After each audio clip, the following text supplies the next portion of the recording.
পিলখানায় BDR সদর দফতরে সংঘটিত বর্বরোচিত হত্যাকাণ্ডে শহীদ সেনা সদস্যদের প্রতি গভীর শ্রদ্ধা নিবেদন করেছেন রাষ্ট্রপতি মোহাম্মদ শাহাবুদ্দিন এবং প্রধানমন্ত্রী তারেক রহমান। জাতীয় শহীদ সেনা দিবসে বনানী সামরিক কবরস্থানে বীর শহীদদের স্মৃতিস্তম্ভে পুষ্পস্তবক অর্পণ করেন তারা। পরে বিরোধী দলের পক্ষ থেকে শ্রদ্ধা জানান জামায়াত ইসলামীর আমির ডাক্তার শফিকুর রহমান। এদিকে স্বরাষ্ট্রমন্ত্রী জানান, পিলখানা হত্যাকাণ্ডে অন্তর্বর্তী সরকার গঠিত জাতীয় স্বাধীন তদন্ত কমিশনের সুপারিশগুলো বাস্তবায়নের চেষ্টা করা হবে। আর হত্যাকাণ্ডের সঙ্গে জড়িতদের সর্বোচ্চ শাস্তির দাবি জানান স্বজনেরা। মাহবুব সৈকতের রিপোর্ট। 2009 সালের 25 এবং 26 ফেব্রুয়ারি বিডিআর সদর দপ্তর পিলখানায় সংঘটিত হয় নারকীয় হত্যাযজ্ঞ। 57 জন চৌকস সেনা কর্মকর্তা সহ 74 জন শহীদ হন এই ট্র্যাজেডিতে। 24-এর ছাত্র জনতার গণ অভ্যুত্থানের পর 25 ফেব্রুয়ারি পালিত হচ্ছে জাতীয় শহীদ সেনা দিবস হিসেবে।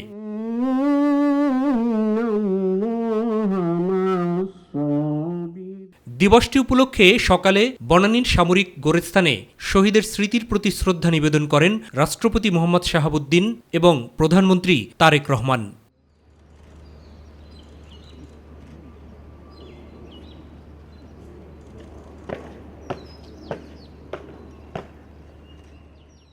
রাষ্ট্রীয় আচার অনুযায়ী শ্রদ্ধা নিবেদনের পর শহীদের স্মৃতির উদ্দেশ্যে কিছুক্ষণ নীরবে দাঁড়িয়ে থাকেন এবং রুহের মাগফিরাত কামনায় ফাতিহা পাঠ করেন রাষ্ট্রপতি এবং প্রধানমন্ত্রী। পরে পর্যায়ক্রমে স্বরাষ্ট্রমন্ত্রী ছাড়াও 3 বাহিনীসহ বিভিন্ন বাহিনীর প্রধানগণও শ্রদ্ধা নিবেদন করেন।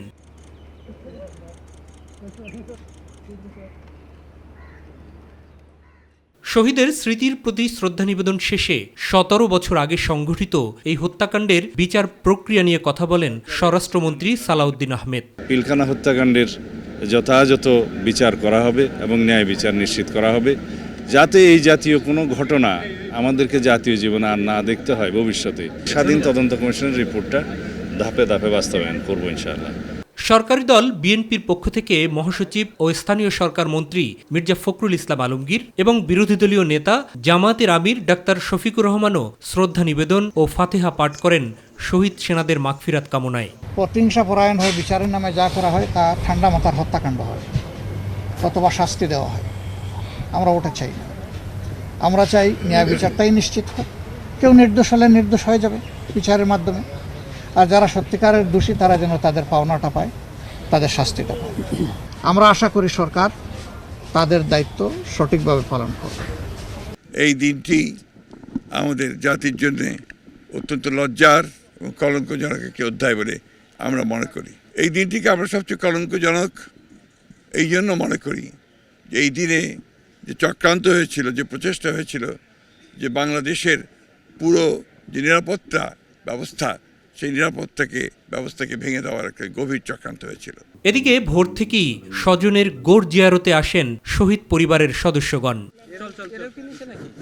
প্রকৃত অপরাধীদের শনাক্ত এবং দ্রুত বিচার প্রক্রিয়া সম্পূর্ণ করার দাবি ছিল প্রত্যেকের মুখে। বিচার তো চাইতেছি, আজ 17 বছর যাবতীয়, কিন্তু বিচার তো পাইতেছি না। আলটিমেটলি তো রেজাল্ট তো কিছুই পাওয়া যাচ্ছে না। আশা করতেছি ভালো একটা বিচার হবে। 17 বছর তো ওয়েট করলাম, কোনো বিচার তো পেলাম না, শুধু আশা আশা আশা।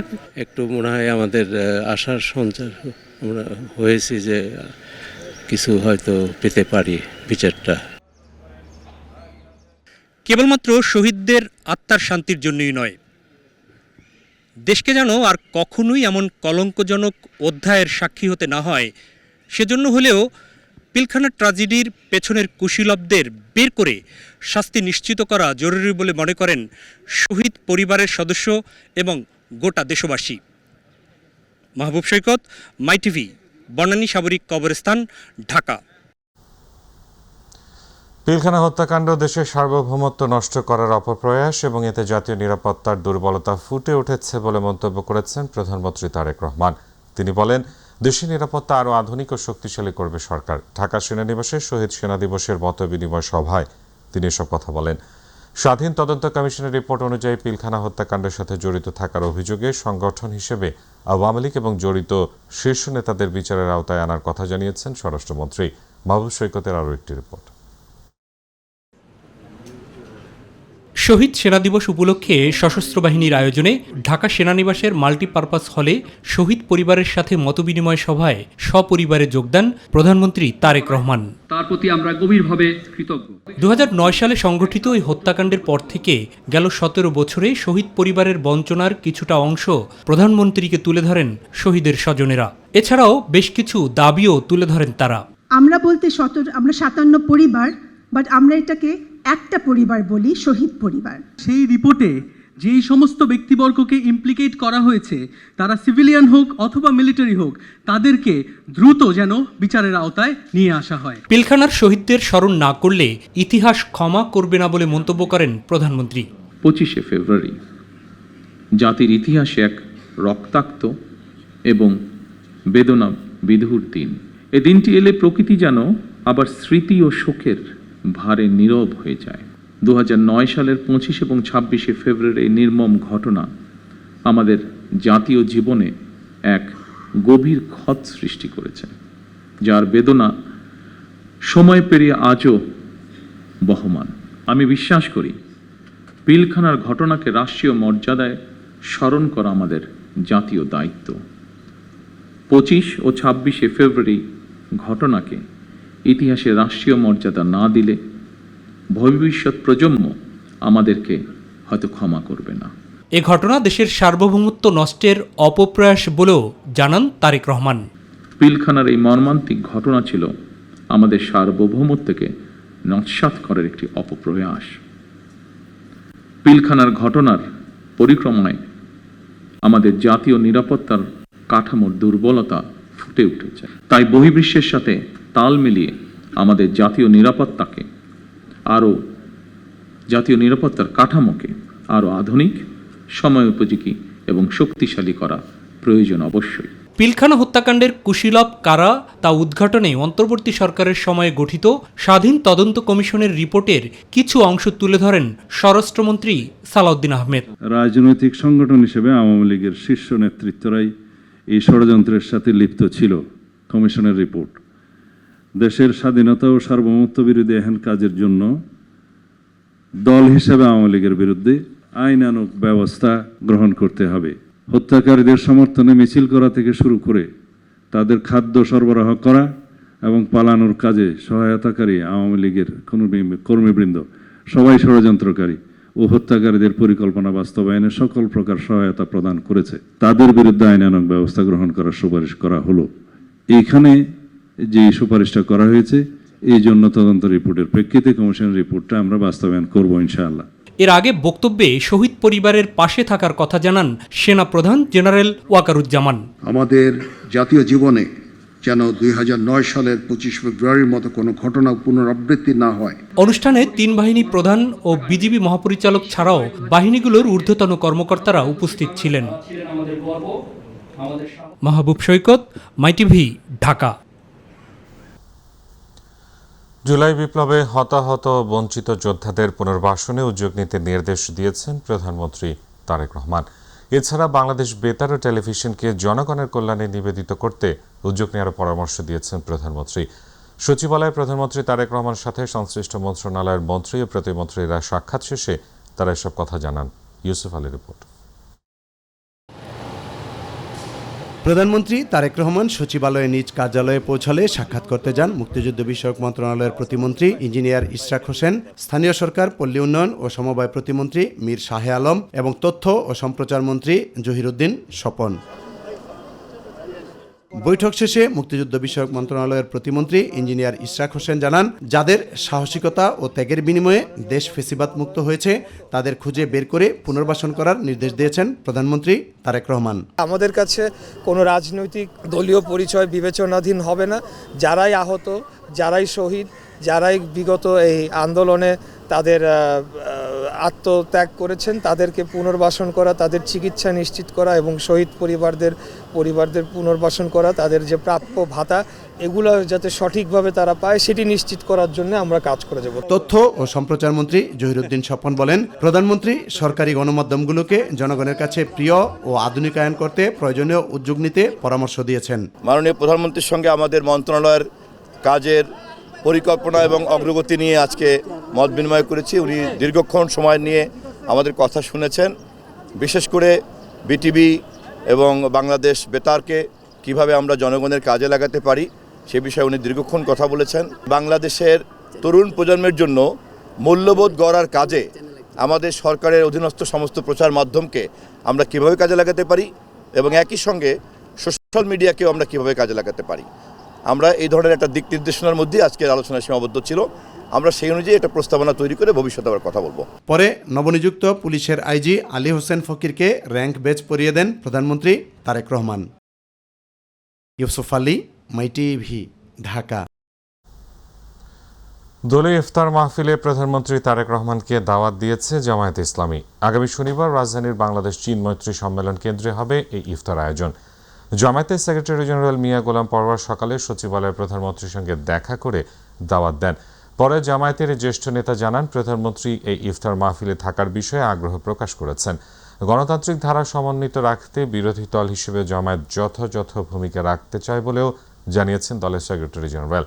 এছাড়া জামায়াত আমিরের অসুস্থতার খবর শুনে ফোনে কথা বলে তার খোঁজ খবর নেন প্রধানমন্ত্রী তারেক রহমান।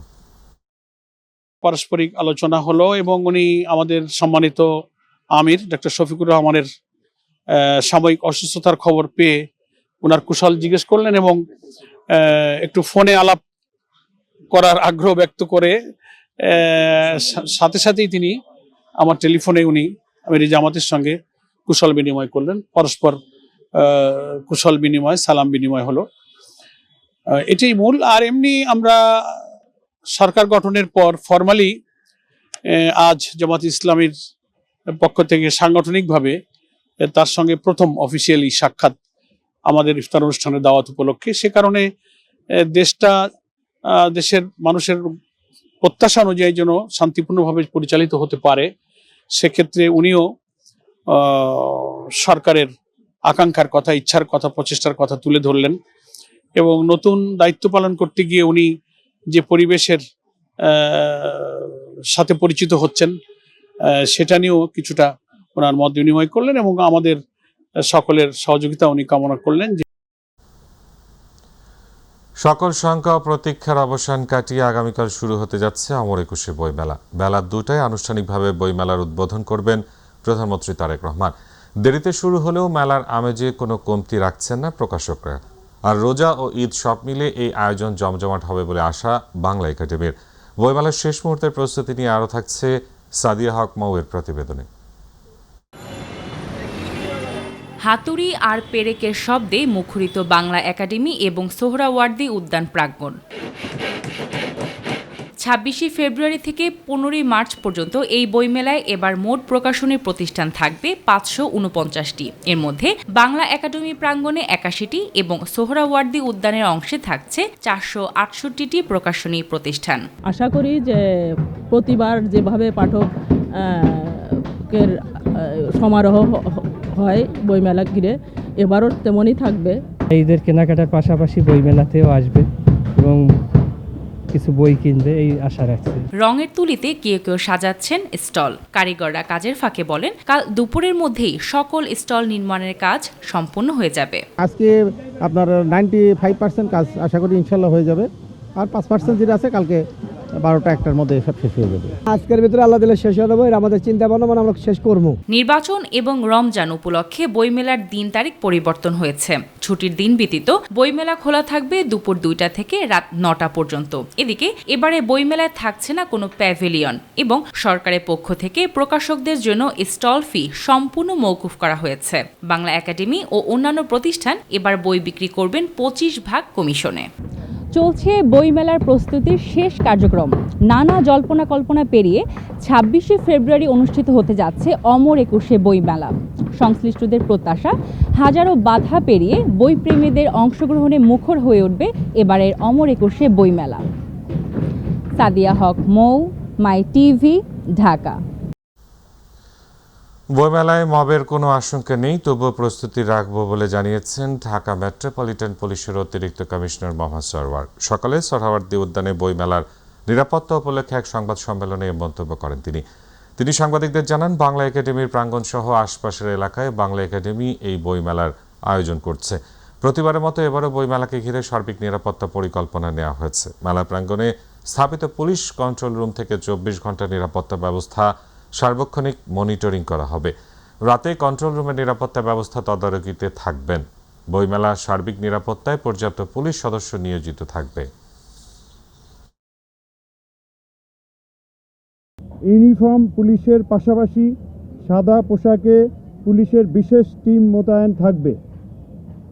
সাপ্তাহিক ছুটির দিনে লোক সমাগম বেশি হবে বিধায় ওই সময়ে বাড়তি নিরাপত্তা ব্যবস্থা থাকবে।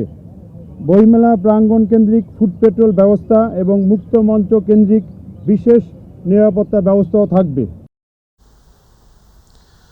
জুলাই জাতীয় সনদের কার্যকারিতা স্থগিত চেয়ে উচ্চ আদালতের রিটের শুনানি হবে 1 মার্চ। বিচারপতি খিজির আহমেদ চৌধুরী ও বিচারপতি মোহাম্মদ জিয়াউল হকের দ্বৈত বেঞ্চে এই মামলার শুনানি হওয়ার কথা থাকলেও বিচারকরা শুনানির জন্য পরবর্তী তারিখ ঘোষণা করেন। এর আগে গত 18 ফেব্রুয়ারি জুলাই জাতীয় সনদ অবৈধ, সংবিধানের সঙ্গে সাংঘর্ষিক ঘোষণার নির্দেশনা চেয়ে হাইকোর্টে রিট করেন সুপ্রিম কোর্টের আইনজীবী অ্যাডভোকেট ডক্টর ইউনুস আলী আকন। জনস্বার্থে এ রিট করেন তিনি। রিটে মন্ত্রিপরিষদ সচিব, আইন সচিব, জাতীয় ঐকমত্য কমিশন, প্রধান নির্বাচন কমিশনার সহ সংশ্লিষ্টদের রিটে বিবাদী করা হয়েছে।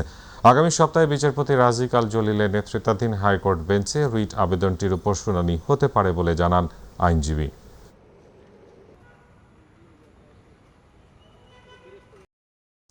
মুক্তিযুদ্ধের সময় মানবতা বিরোধী অপরাধের অভিযোগে করা মামলায় বাগেরহাটের খান আকরামকে যে মৃত্যুদণ্ড দিয়েছিল আন্তর্জাতিক অপরাধ ট্রাইব্যুনাল, তার বিরুদ্ধে করা আপিলের রায় আগামীকাল।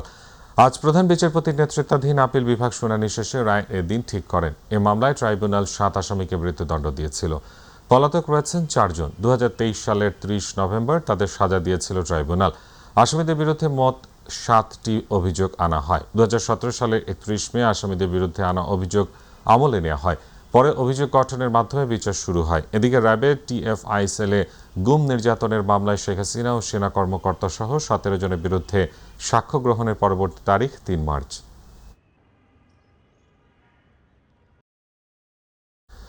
বাংলাদেশ ব্যাংকের নতুন গভর্নর হিসেবে মোহাম্মদ মোস্তাকুর রহমানকে নিয়োগ দিয়েছে সরকার। আজ অর্থ মন্ত্রণালয়ের আর্থিক প্রতিষ্ঠান বিভাগের উপসচিব মোহাম্মদ আবরাউল হাসান মজুমদার স্বাক্ষরিত এক প্রজ্ঞাপনে বিষয়টি জানানো হয়েছে। প্রজ্ঞাপনে বলা হয়, মোহাম্মদ মোস্তাকুর রহমানকে অন্যান্য সব প্রতিষ্ঠান ও সংগঠনের সঙ্গে কর্মসম্পর্ক পরিত্যাগের শর্তে তার যোগদানের তারিখ থেকে 4 বছরের জন্য বাংলাদেশ ব্যাংকের গভর্নর পদে নিয়োগ প্রদান করা হলো। প্রজ্ঞাপনে আরও বলা হয়, মোহাম্মদ মোস্তাকুর রহমানকে গভর্নর পদে নিয়োজিত থাকাকালীন সরকারের সঙ্গে সম্পাদিত চুক্তির শর্ত মোতাবেক বেতন ভাতা ও অন্যান্য সুবিধা বাংলাদেশ ব্যাংক হতে গ্রহণ করবেন। এ নিয়োগের অন্যান্য বিষয় উল্লেখিত চুক্তিপত্র দ্বারা নির্ধারণ হবে। জনস্বার্থে জারিকৃত এই আদেশ অবিলম্বে কার্যকর হবে বলে প্রজ্ঞাপনে বলা হয়। শিক্ষার উন্নয়ন ও মেধাবীদের সহায়তা দিতে সরকার বিভিন্ন ধরনের উদ্যোগ নিচ্ছে বলে জানিয়েছেন শিক্ষা এবং প্রাথমিক ও গণশিক্ষা মন্ত্রী ডক্টর আনাম এহসানুল হক মিলন।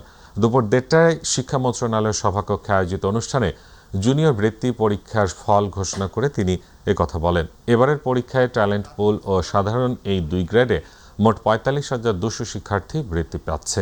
শিক্ষামন্ত্রী বলেন, জুনিয়র বৃত্তি পরীক্ষায় যারা বৃত্তি অর্জন করেছে তাদের সবাইকে অভিনন্দন। শিক্ষার্থীরা দেশের গর্ব, ভবিষ্যতের সম্ভাবনা। এ বৃত্তি শুধু একটি পুরস্কার নয়, এটি মেধা, পরিশ্রম ও অধ্যবসায়ের স্বীকৃতি। আমরা মন্ত্রণালয়ের মাননীয় প্রতিমন্ত্রী বসে আমরা সিদ্ধান্ত নিয়েছি, একই দেশে একই শিক্ষা ব্যবস্থা, সেই কারণে আমরা একই প্রশ্নে আমরা এই বৃত্তি পরীক্ষাটি নেব। তবে সরকারি শিক্ষার্থীর সংখ্যা বেশি, সেই কারণে আমরা 80% বৃত্তি আমরা দিয়ে দেব সরকারি ছাত্রছাত্রীদের, আর 20% আমরা দিয়ে দেব বেসরকারি অর্থাৎ কিন্ডারগার্টেনে।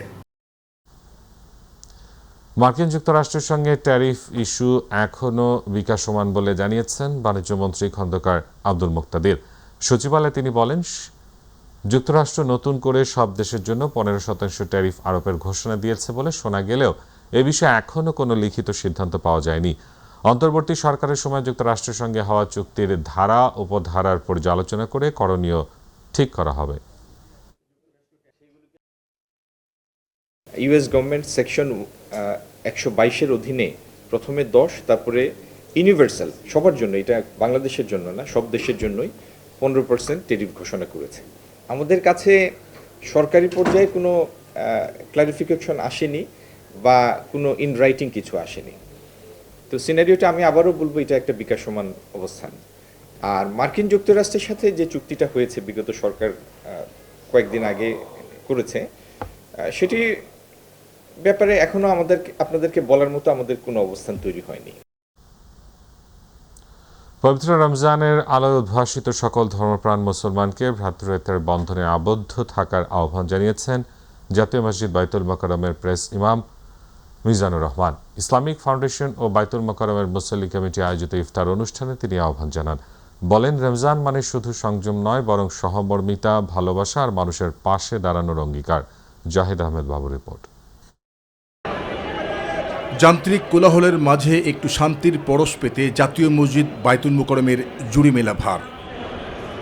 তাই বিশেষ করে রোজার মাস এলেই বাইতুল মোকাররম হয়ে ওঠে মুসল্লিদের কাছে এক ভালোবাসার আশ্রয়স্থল, যেখানে পুরো মাস জুড়েই চলে ইসলামী বইমেলার মহা আয়োজন। তবে এই দৃশ্যটি দেখে সহজেই মনে হতে পারে এটি কোনো বিশ্ব ইসলামীর জমায়েত, কিন্তু না, এটি জাতীয় মসজিদ বাইতুল মোকাররমের ইফতার আয়োজনের চিত্র, যেখানে প্রতিদিন প্রায় 6 থেকে 7 হাজার রোজাদার একসাথে বসে ইফতার করেন। এই যেন ইসলামী আদর্শের এক বাস্তব চিত্র। এই ইফতারিটা ভালো হয়, এটাই সবচেয়ে বড়। দোকানের সব মানুষ এখানে এসে ইফতারি করে, আমরা খেয়ে অনেক মজা পাই এবং খুব আনন্দ উপভোগ করি। কে নেই এখানে? ধনী গরিব থেকে শুরু করে শিক্ষার্থী, চাকরিজীবী, নিম্নবিত্ত থেকে উচ্চবিত্ত, এখানে সবাই অপেক্ষায় ইফতারি সামনে নিয়ে।